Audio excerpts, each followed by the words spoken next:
ಅವರು ಹಳ್ಳಿಯಿಂದ ಹುಟ್ಟಿದವರು, ಆದರೆ ಅವರ ದೃಷ್ಟಿ ಜಾಗತಿಕ. ಅವರು ರಾಜಕಾರಣಿಗಳಾಗಿದ್ದರು, ಆದರೆ ರಾಷ್ಟ್ರವನ್ನೇ ತಮ್ಮ ಮನೆ ಎಂಬ ಭಾವನೆಯಿಂದ ನಡೆಸಿಕೊಂಡವರು.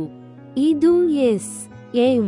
ಕೃಷ್ಣ ಅವರ ಪಯಣ ಒಂದು ಸಣ್ಣ ಹಳ್ಳಿಯಿಂದ ವಿಶ್ವದ ವೇದಿಕೆಗೆ. ಬಾಲ್ಯ, ಶಿಕ್ಷಣ ಮತ್ತು ಪ್ರಾರಂಭ. ಎಸ್. ಎಂ. ಕೃಷ್ಣ ಜನಿಸಿದರು 1932ರ ಮೇ 1ರಂದು ಮಂಡ್ಯ ಜಿಲ್ಲೆಯ ಸೋಮನಹಳ್ಳಿಯಲ್ಲಿ. ಒಕ್ಕಲಿಗ ಕುಟುಂಬದಲ್ಲಿ ಹುಟ್ಟಿದ ಅವರು ತೊರೆಯ ಮೇಲೆ ಬೆಳೆದ ಗಿಡದಂತೆ ನಿರಂತರ ಬೆಳೆಯುತ್ತಿದ್ದವರು. ಮೈಸೂರಿನ ಮಹಾರಾಜ ಕಾಲೇಜಿನಲ್ಲಿ ಪದವಿ ಪಡೆದರು. ನಂತರ ಲಾ ಓದಲು ಬೆಂಗಳೂರು ವಿಶ್ವವಿದ್ಯಾನಿಲಯ ಸೇರಿದರು. ಅವರು ಅಲ್ಲಿ ನಿಲ್ಲಲಿಲ್ಲ.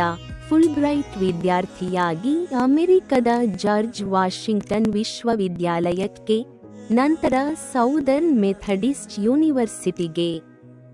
ಒಬ್ಬ ಕನ್ನಡಿಗ. ಅಂತರ್ಜಾತೀಯ ಶಿಕ್ಷಣ ಪಡೆಯುವ ಇಚ್ಛೆಯಿಂದ ಮುಂದೆ ಸಾಗಿದ ಮಾತೃಭೂಮಿಯ ಮಗ. ರಾಜಕೀಯ ಪ್ರವೇಶ ಮತ್ತು ಬೆಳವಣಿಗೆ. ವಿದೇಶದಿಂದ ಹಿಂದಿರುಗಿದ ಬಳಿಕ ಕೃಷ್ಣ ಅವರು ರಾಜಕೀಯದಲ್ಲಿ ಹಾದಿ ಹಿಡಿದರು. 1968ರಲ್ಲಿ ಅವರು ಲೋಕಸಭೆಗೆ ಆಯ್ಕೆಯಾದರು.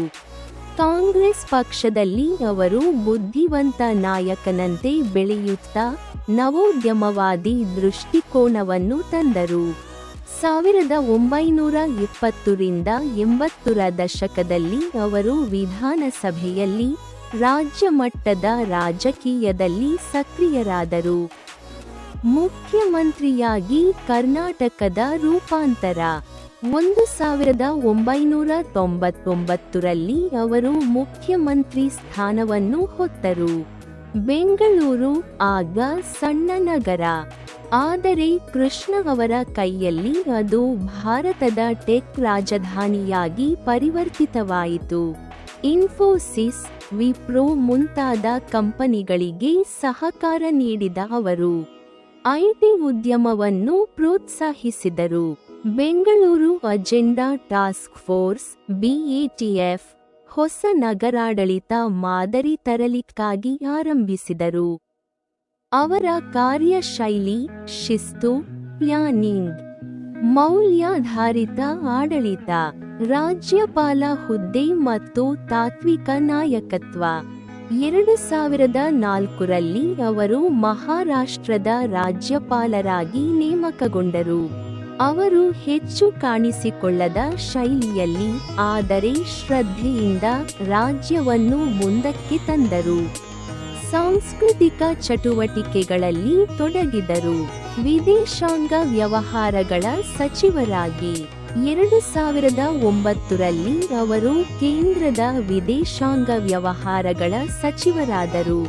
ಅವರು ಅಮೆರಿಕ, ಯುಎಇ, ಪಾಕಿಸ್ತಾನ ಸೇರಿದಂತೆ ಅನೇಕ ರಾಷ್ಟ್ರಗಳಲ್ಲಿ ಭೇಟಿಯಾಗಿದ್ರು. ಅವರ ಭಾಷಣಗಳು ಗಂಭೀರವಾದ, ಸಂಯಮಿತ ಶೈಲಿಯದ್ದಾಗಿದ್ದವು. ಅವರು ಭಾರತವನ್ನು ವಿಶ್ವಮಟ್ಟದಲ್ಲಿ ಗೌರವದಿಂದ ಪ್ರತಿನಿಧಿಸಿದ ಸ್ಟೇಟ್ಸ್ಮನ್ ಆಗಿದ್ದರು. ಬದಲಾವಣೆ ಮತ್ತು ಬಿಜೆಪಿ ಸೇರ್ಪಡೆ. 2017ರಲ್ಲಿ ಅವರು ಕಾಂಗ್ರೆಸ್ ಪಕ್ಷದಿಂದ ಹೊರಬಂದು ಬಿಜೆಪಿ ಸೇರ್ಪಡೆಯಾದರು. ಅವರು ನಾನು ನನ್ನ ಆತ್ಮಗೌರವಕ್ಕಾಗಿ ಪಕ್ಷ ಬಿಟ್ಟೆ ಎಂದರು. ಅವರು ಪಕ್ಷ ರಾಜಕಾರಣಕ್ಕಿಂತ ಮೌಲ್ಯಗಳಿಗೆ ಪ್ರಾಮುಖ್ಯತೆ ನೀಡಿದವರು. ನಿವೃತ್ತಿ ಮತ್ತು ಉತ್ತರಾಧಿಕಾರ. 2023ರಲ್ಲಿ ಅವರು ರಾಜಕೀಯದಿಂದ ಸಂಪೂರ್ಣ ನಿವೃತ್ತಿ ಘೋಷಿಸಿದರು.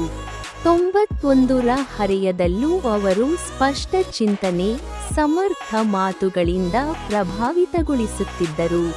ಅವರ ಪುತ್ರಿ ಶಂಭವಿ ನರೇಂದ್ರ ರಾಜಕೀಯದಲ್ಲಿ ಸಕ್ರಿಯರಾಗಿದ್ದಾರೆ. ಇದು ಅವರ ನಾಯಕತ್ವದ ಮುಂದುವರಿದ ಪ್ರತಿರೂಪ. ಎಸ್. ಎಂ. ಕೃಷ್ಣ ಅವರು ಒಬ್ಬ ರಾಜಕಾರಣಿ ಮಾತ್ರವಲ್ಲ, ಅವರು ನಿಸ್ವಾರ್ಥ ಸೇವೆಯ, ಶ್ರದ್ಧೆಯ, ಜ್ಞಾನದ ರೂಪಕ.